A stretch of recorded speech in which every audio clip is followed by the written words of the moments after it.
Chapter 1. You, like all others, are seeking the joy of living. You wish to be needed, to be loved, to be included in the great drama of life. This urge is in every individual. It is in everything. The rose exists to express beauty. Root and branch conspire with nature to give birth to blossom. An artist will starve in his garret that he may chisel an angelic form from a slab of marble, compelling the unyielding substance to accept his breath of creation. Not only human beings, but everything in nature is endowed with this creative urge. When moisture is precipitated, the desert receives it with gladness and breaks forth into a song of creation. Making the most of its brief season, it blossoms in joy, storing within its bosom the seed of a future flowering. It is impossible to escape this creative urge. Everything must find fulfillment or perish. No man willed this so. Evolution is proof of an irresistible urge which pushes everything onward and upward. Man did not create life. He is something that lives in, from, and by it.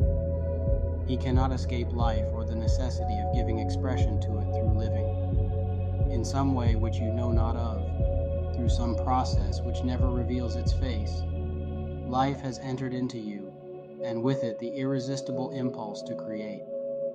Divine intelligence has willed it so, nor you, nor any other person, nor all the wit, science, or philosophy of man, nor the inspiration of saints or sages, can change one bit of it any more than man can arrest the eternal circuits of time, the revolutions of the planets, or the desire of the fledgling to leave its nest, to soar and sing. Create or perish is the eternal mandate of nature. Be constructive or become frustrated is an equal demand. You cannot escape the conclusion that whatever this thing is, which is seeking expression through everything, it can find satisfactory outlet only through constructive and life-giving creativeness. You may call this process good or evil, right or wrong, God or the devil, heaven or hell. Would it not be simpler to say that finally things work out for the best only when they are life-giving? We are all some part of a universal order.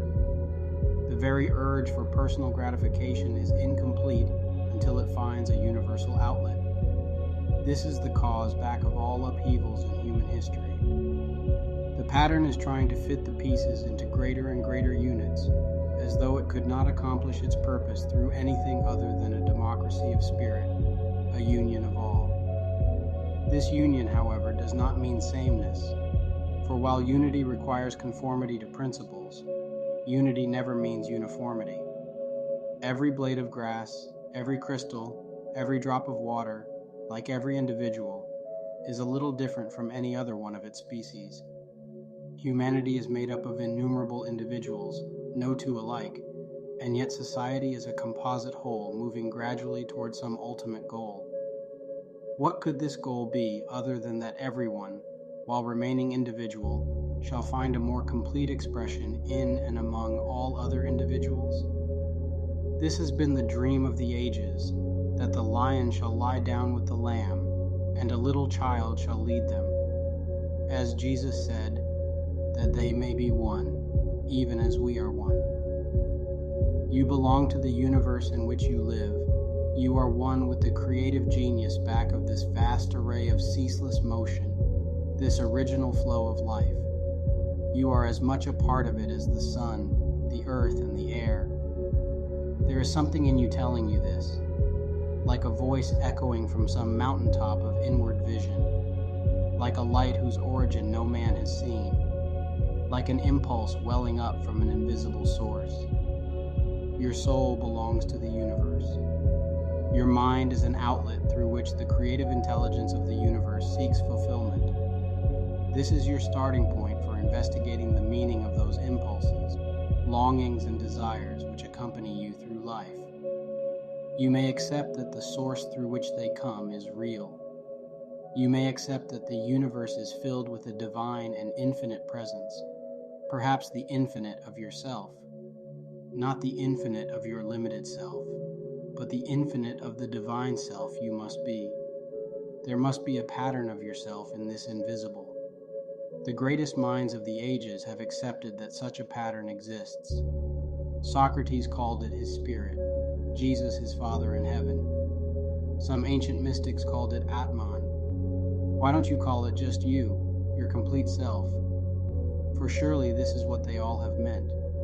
Just try to catch the larger vision and realize that there have been and are people, many of them, who have wooed and wed some invisible presence until its atmosphere and essence have become woven into the fabric of their own existence.